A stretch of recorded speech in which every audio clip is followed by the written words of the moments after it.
Professor ইউনূসের সরকারের প্রত্যেক মন্ত্রণালয় তার কাজের মধ্যে দিয়ে জুলাই অগাস্ট বিপ্লবের চেতনাকে অনন্য উচ্চতায় নিয়ে যেতে পারে। প্রত্যেকটা মন্ত্রণালয় না মূর্তি বানায় না, টাকা খরচা করে দিবস পালন করে না, বরং ওই মন্ত্রণালয়ের একটা গভীর এবং জটিল সমস্যাকে সৃজনশীলভাবে সমাধানের মাধ্যমে। শুধু তাই না, বিপ্লবের এই বার্তাকে সারা দুনিয়া পৌঁছায় দেওয়া যায়। এমনকি আমরা দুনিয়ার একটা সমস্যা পুরোপুরি সমাধান করে দিতে পারি, জ্বলন্ত সমস্যাকে একেবারে সমাধান করে দিতে পারবো এক কর্মসূচিতে, অনেক সমাধান। এখন আমার ক্ষুদ্র ভ্রাতা আর ভগিনীরা কবে দাদার মাথা মুথা খারাপ হয়ে গেছে, বাংলাদেশ থেকে দুনিয়ার সমস্যার সমাধান হবে, একটা সমস্যা পুরোপুরি সমাধান, এটা কি ছেলে খেলা বললেই এলো? তাহলে আসেন দেখি।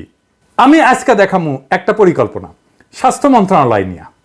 যথেষ্ট সময় আছে এই পরিকল্পনা বাস্তবায়ন করার জন্য, আমাদের টাকাও খরচা হবে না, বরং আমরা টাকা পাবো।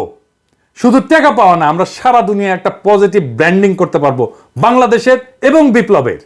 কিভাবে আসেন সেটা দেখি। বিশ্ব স্বাস্থ্য সংস্থা বলে আমাদের সারা বছর 8 লক্ষ ইউনিট রক্তের দরকার হয়, এবং তারা বলে যে গুড প্র্যাকটিস হচ্ছে যে 70% রক্ত যেটা দরকার সেটা আত্মীয় স্বজনদের মধ্যে থেকে নেওয়াটা ভালো, এটা পরামর্শ দেয় বিশ্ব স্বাস্থ্য সংস্থাই।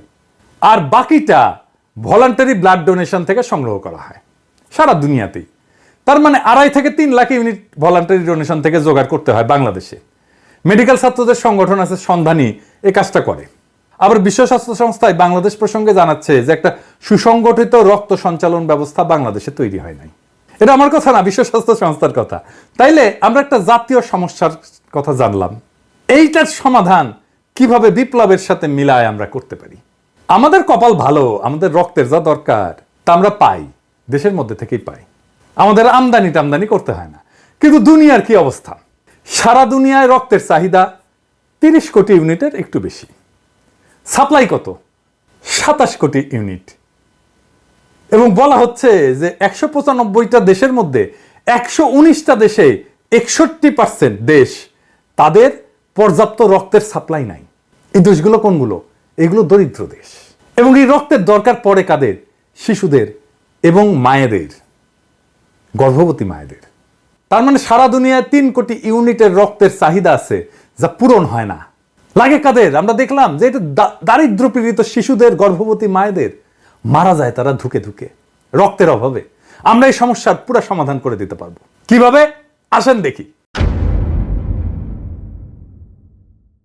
আমরা আগামী 16 জুলাই বেলা 3টা, যেই মুহূর্তে আবু সাইদ শহীদ হয়েছিল, সেই মুহূর্ত থেকে 5ই আগস্ট বেলা 11টা পর্যন্ত যখন হাসিনা পলাইলো, সেই মুহূর্ত পর্যন্ত সারা দেশে রক্তদান কর্মসূচি চালাবো। নাম হবে বিপ্লবের রক্তরাঙা উপহার। রক্তের ব্যাগে থাকবে আবু সাইদের প্রসারিত 2 হাতের ছবি, আর 2 ভাষায় লেখা থাকবে বিপ্লবের সংক্ষিপ্ত ইতিহাস ওই রক্তের ব্যাগে। একটা বাংলা আর একটা ফ্রেঞ্চ। আমার সৌজন্যে বাংলাদেশে শুধু তরুণের সংখ্যা 4.5 কোটি। আমরা কম করে হইলো 3 কোটি ইউনিট রক্ত সংগ্রহ করতে পারবো। তরুণরাই তো শুধু দেবে না, তার চেয়ে বেশি বয়সীরাও দেবে। সবাই উৎসব করে রক্ত দিতে যাবে। রক্ত দিয়ে সে নিজেকে কানেক্ট করবে 24-এর বীর যোদ্ধার শহীদদের সাথে। সে মনে করবে সে নিজেকে মহাজীবনের সাথে যুক্ত করছে। সেই মহাজীবন, যে মহাজীবন আমাদেরকে মুক্তি দিচ্ছে, যে মহাজীবন বিপ্লবের মাঠে, বিপ্লবের রাজপথে বীরের মতো লড়াই করছে, জীবন দিছে, আহত হয়েছে। একটা জাতীয় পুনর্জাগরণ হবে প্রত্যেক বছরে ঠিক বিপ্লবের সময়গুলোতে। এমনিতেই নানা অনুষ্ঠান কর্মসূচি হবে এই সময়টা জুড়ে। স্বাস্থ্য মন্ত্রণালয়ের এই কাজটা একটা সম্পূর্ণ ভিন্ন মাত্রা দেবে এই সময়টাকে। আমরা বিশ্ব স্বাস্থ্য সংস্থাকে বলবো আমাদের টেকনিক্যাল অ্যাসিস্ট্যান্স দাও। আমরা বলবো আমরা রক্ত সংগ্রহ করে দিচ্ছি, সংরক্ষণ করার ব্যবস্থা করে দাও, ক্রায়োপ্রিজার্ভেশন করার ব্যবস্থা করে দাও। এত লার্জ অ্যামাউন্ট রক্ত ক্রায়োপ্রিজার্ভেশনের জন্য অনেক লজিস্টিক্স লাগবে। বিশ্ব স্বাস্থ্য সংস্থা আগায় আসবে আগ্রহ ভরে এই কাজটা করে দেওয়ার জন্য, কারণ সারা দুনিয়ার সমস্যার সমাধান হয়ে যাবে। রক্তের এক্সপোর্টের রেগুলেশন আছে অনেক, আমরা বিশ্ব স্বাস্থ্য সংস্থাকে কাজে লাগাই, এই রেগুলেশনগুলো আমরা ইমপ্লিমেন্ট করতে পারবো। আমরা টাইম পেলাম অনেক এই সব কিছু করার জন্য। আমাদের তরুণদের একটা চেক আপ হয়ে যাবে, কারণ রক্ত দেওয়ার আগে একটা চেক আপ করতে হয় ম্যান্ডেটরি। কি কি? HIV, সিফিলিস, হেপাটাইটিস সি আর বি এর টেস্ট হবে। বিশাল একটা স্ক্রিনিং হয়ে যাবে সবার মুফতে। অবশ্য ছাত্রলীগের খাইস্টাগুলো ধরা খাবে। ডাক্তার এসে কবে এই এদিক আসো, সে কবে কি হয়েছে ডাক্তার সাহেব, কবে তোমার তো সিফিলিস, তুমি ছাত্রলীগ করো। হ্যাঁ ভাইরা দেখেন, সারা দুনিয়ায় কি রকম পজিটিভ ইম্প্যাক্ট পড়বে। প্রত্যেক বছর ওই বিপ্লবের সময়টায় একটা কালেকটিভ স্মরণ হবে জাতীয়ভাবে বিপ্লবের ওই রক্ত ঝরার সময়ের। এই প্র্যাকটিস যদি জারি রাখতে পারি তাহলে আজ থেকে কয়েক যুগ পরেও এই বিপ্লবের রক্তদানের ইতিহাস জানবে আমাদের ভবিষ্যৎ প্রজন্ম। শুধু ভবিষ্যৎ প্রজন্ম না, সারা দুনিয়া জানবে কেন এই রক্তটা আমরা পাইতেছি। সারা দুনিয়ায় নানা লেখা হবে, নানা জার্নালে আর্টিকেল ছাপা হবে, বাংলাদেশ কি একটা অসম্ভব কাজ করে ফেলছে। যেই কাজ বিশ্ব স্বাস্থ্য সংস্থা সারা দুনিয়া করতে পারে নাই, আমরা সেটা সম্ভব করে দিছি 1 বছরের মধ্যে। কাজটা স্বাস্থ্য মন্ত্রণালয়ের, কিন্তু বিপ্লবকে স্বাস্থ্য মন্ত্রণালয় তার রেগুলার কাজের সাথে একটা ক্রিয়েটিভ ইনপুট দিয়া একটা বৈশ্বিক সমস্যার সমাধান করে ফেলতে পারবে। সারা দুনিয়াতে বাংলাদেশের পজিটিভ ব্র্যান্ডিং করতে পারবেন স্বাস্থ্যক্ষেত্রে। শুধু স্বাস্থ্যক্ষেত্রে না, সারা দুনিয়ায় ছড়ায় যাবে। এটা পত্রিকায় ফিচার লেখা হবে। সারা দুনিয়ার একটা বড় সমস্যার সমাধান করে দিতে পারলে সেটা নিয়ে পত্রিকায়, সারা দুনিয়ার আন্তর্জাতিক পত্রিকায় ফিচার লেখা হবে।